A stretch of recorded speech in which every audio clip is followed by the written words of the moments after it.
안녕하세요. 여러분, 오늘도 인생지혜를 방문해 주셔서 감사합니다.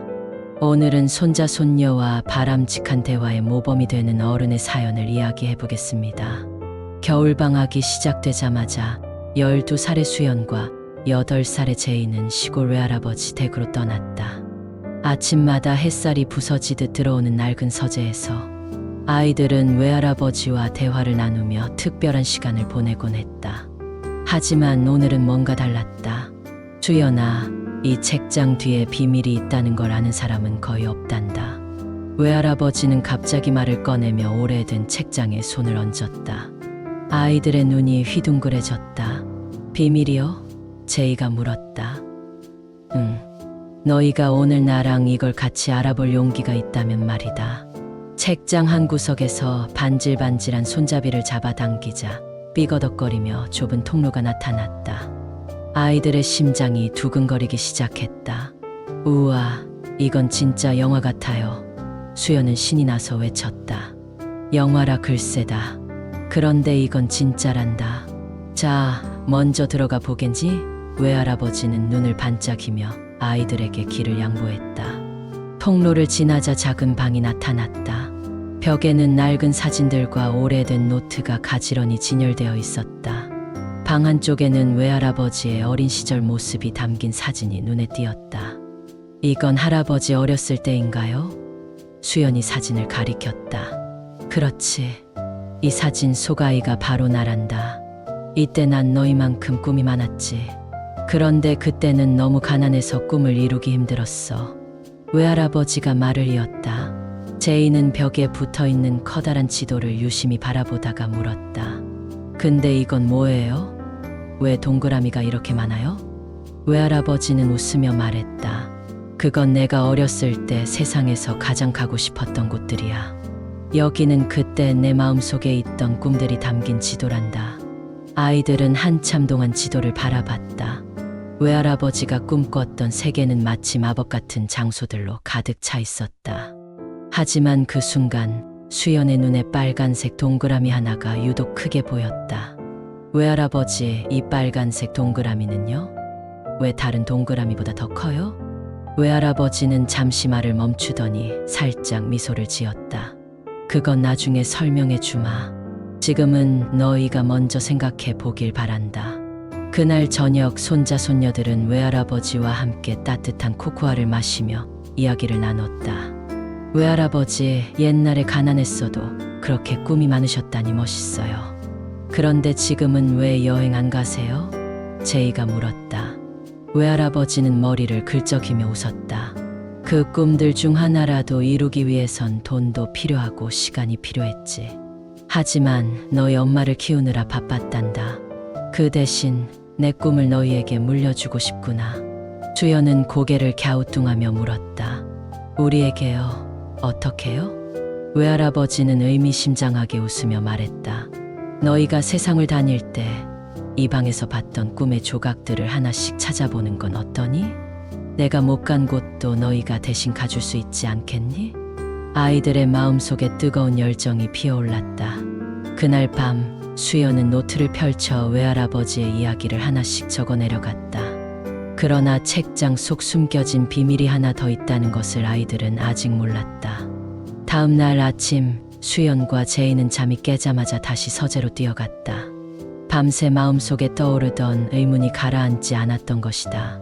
수연아, 어제 그 빨간 동그라미 있던 거 기억나지? 그게 분명 뭔가 중요한 것 같아. 맞아. 지도를 좀 더 잘 살펴보자.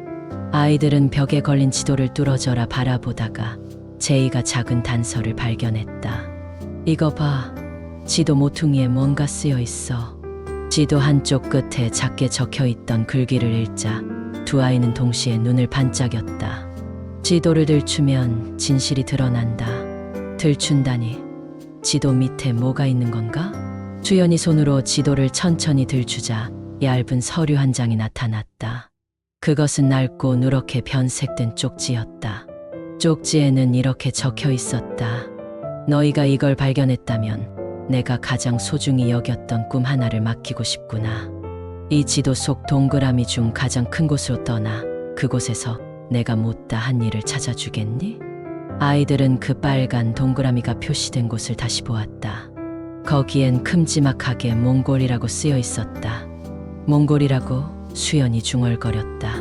외할아버지는 그 순간 서재로 들어와 아이들의 손에 쪽지가 들린 것을 보며 미소를 지었다. 드디어 찾았구나. 할아버지, 이게 대체 뭔가요? 몽골이요? 왜 그곳을 못 가셨던 거예요?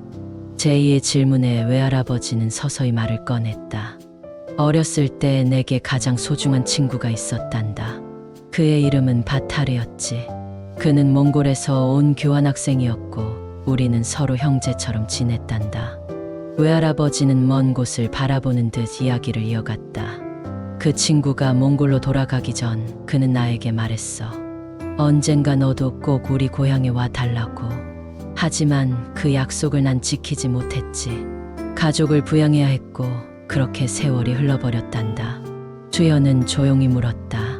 지금도 그 친구를 만나고 싶으세요? 외할아버지는 고개를 끄덕이며 말했다. 하지만 지금은 나이가 많아 먼 길을 떠나기가 쉽지 않구나. 그래서 너희에게 부탁하는 거란다.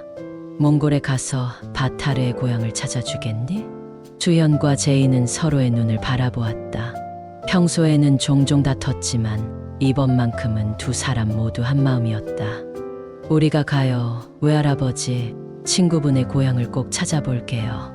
그 말을 들은 외할아버지는 눈가가 촉촉해지며 아이들을 끌어안았다. 고맙구나.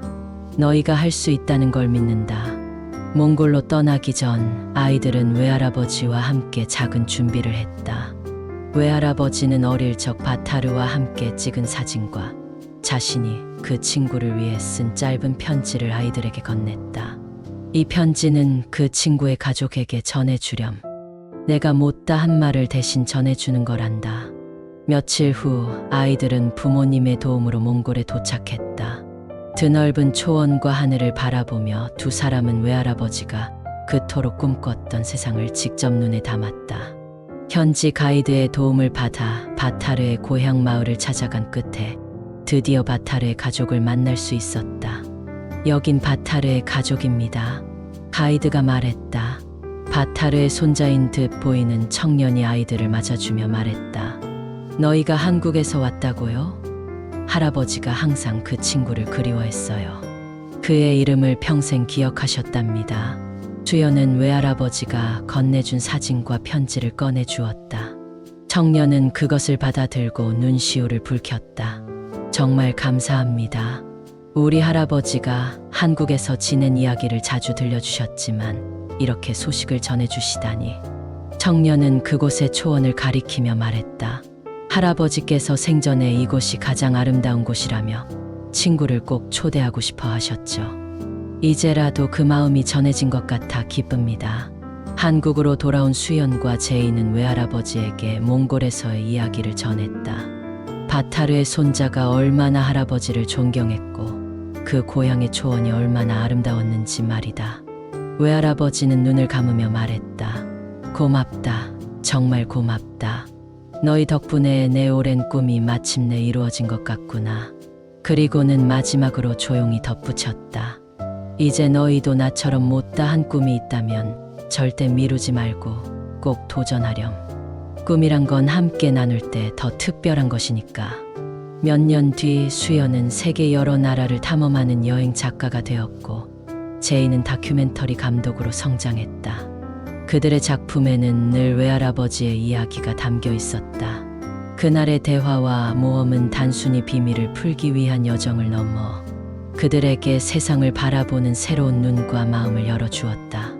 그리고 그들은 매년 외할아버지와 함께 초원의 사진을 보며 몽골의 이야기를 추억했다.